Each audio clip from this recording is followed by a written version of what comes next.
Hello, this is Dr. Mark Miravalle. I'm here in Ireland with Anne Le Apostle. We are reading through Volume 7, Greetings from Heaven.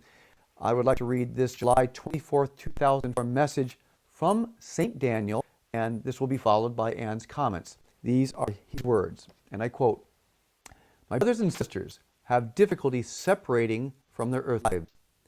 You must begin to see your soul as a separate entity from this world. Your body, your life here, these are the vehicles with which your soul is sanctified. So your life is really a means to an end.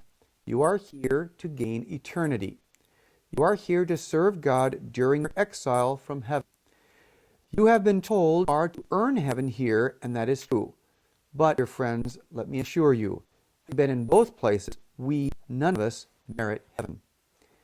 When you live for Christ, earth is a joyful place to be. When you serve Christ on earth and come to Him, there are no words. I cannot convey it to you except to say that every one of your greatest, most beyond belief hopes for Him will be satisfied, and your experience here so far exceeds that expectation that you not believe you ever heard hope so low. Imagine being able to fly with no assistance except your will. You fly as high, as low, as fast, as slow, and as often as you like. You could go anywhere. The wind on your face would fill you with rejoicing. You would laugh aloud for the joy of it. You would delight in the joy of others who also experienced this perfect ability. Imagine never feeling too cold or too hot. Always you feel perfectly balanced with the elements, unless you suddenly crave warmth or cold. Then it is there for your enjoyment. I'm probably making a mistake by trying to convey the smallest portion of heaven because it's possible. Yet I feel I must give you some idea of why you are self for a small time. Imagine being with the people you loved, but always with the most perfect understanding of each other. What adventures you will share. Dear brothers and sisters, never worry about death. Please. Death is the greatest liberation you can imagine. God has the day of your death already established. It will come. And you will be ready if you serve Christ. You will have no regrets. You would not want to surrender your body to Jesus and feel as though you missed the whole point of your life. Serve, my beloved friends. Serve. Serve Jesus. Serve each other. Serve strangers. Serve. The last shall be first. Do not seek to be bigger than your earthly companions. Do not seek earthly respect and homage. Seek only to serve, and through your service you will perfect your precious soul, which will join me here. We will greet you, you can be assured. We will rejoice in your coming, and you will thank us for these words, particularly if you take them to your heart and let them change you.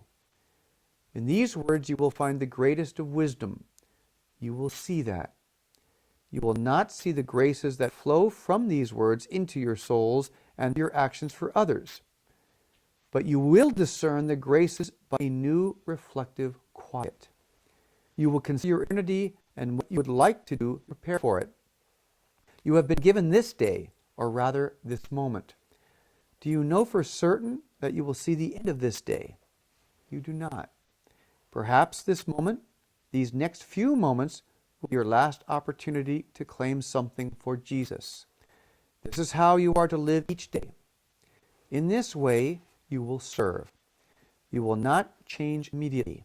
Do not expect this. Remember that sanctification is a process. But you can make the decision to change immediately and begin the process. I am giving you good advice. A wise man accepts good counsel. Be wise. Serve. And your thoughts?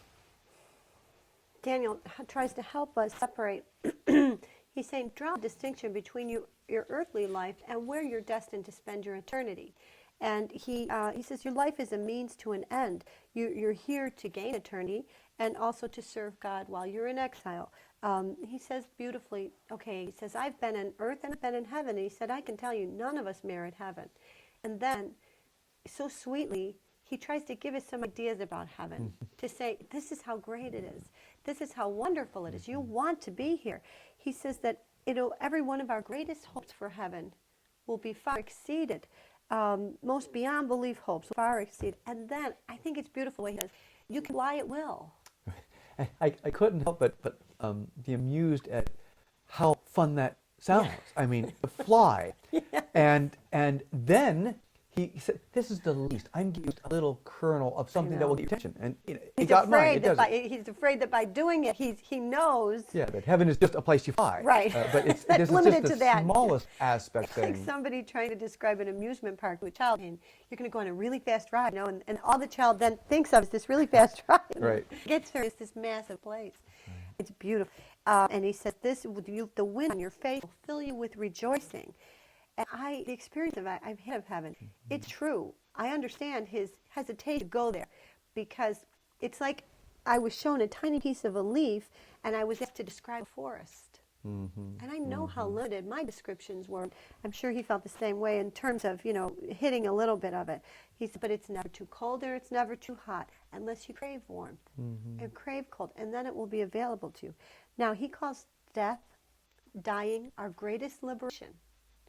And he says, if you surrender to Jesus, if you don't serve, you'll feel like you missed the whole point.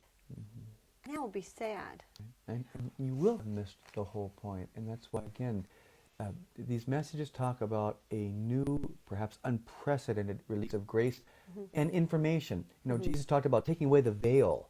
And he's doing that for us because he knows it's tough out there. The darkness is intense. He wants to give more light. So each of these saints, that's why it's so beautiful that they're speaking from their experience, are giving another aspect, another side of the gem, to understand how important our life is and why we need to respond to this. A apostle said, working in the mission is so hard. We work so hard, and it's so intense. And she finally got a couple days away from the apostle, and she said, and then I saw the world, the condition of the world. She said, and it's so scary out here. She said, I want to run back into the service, And that's the beauty of the realism. They don't paint a false picture about the challenges. They just paint a sublime picture about remedy. Daniel talks about serve. See, this is what work. Just get on with it. And he don't seek the respect of humanity. Don't seek to be bigger than anyone around you. They're all cautioning us against this. We have to listen. What they're saying is this is a very big snare. Be little. Right. And the process of ultimately sanctification, which is a process. That's right. He says begin the process today. Right. Thank you, Anne.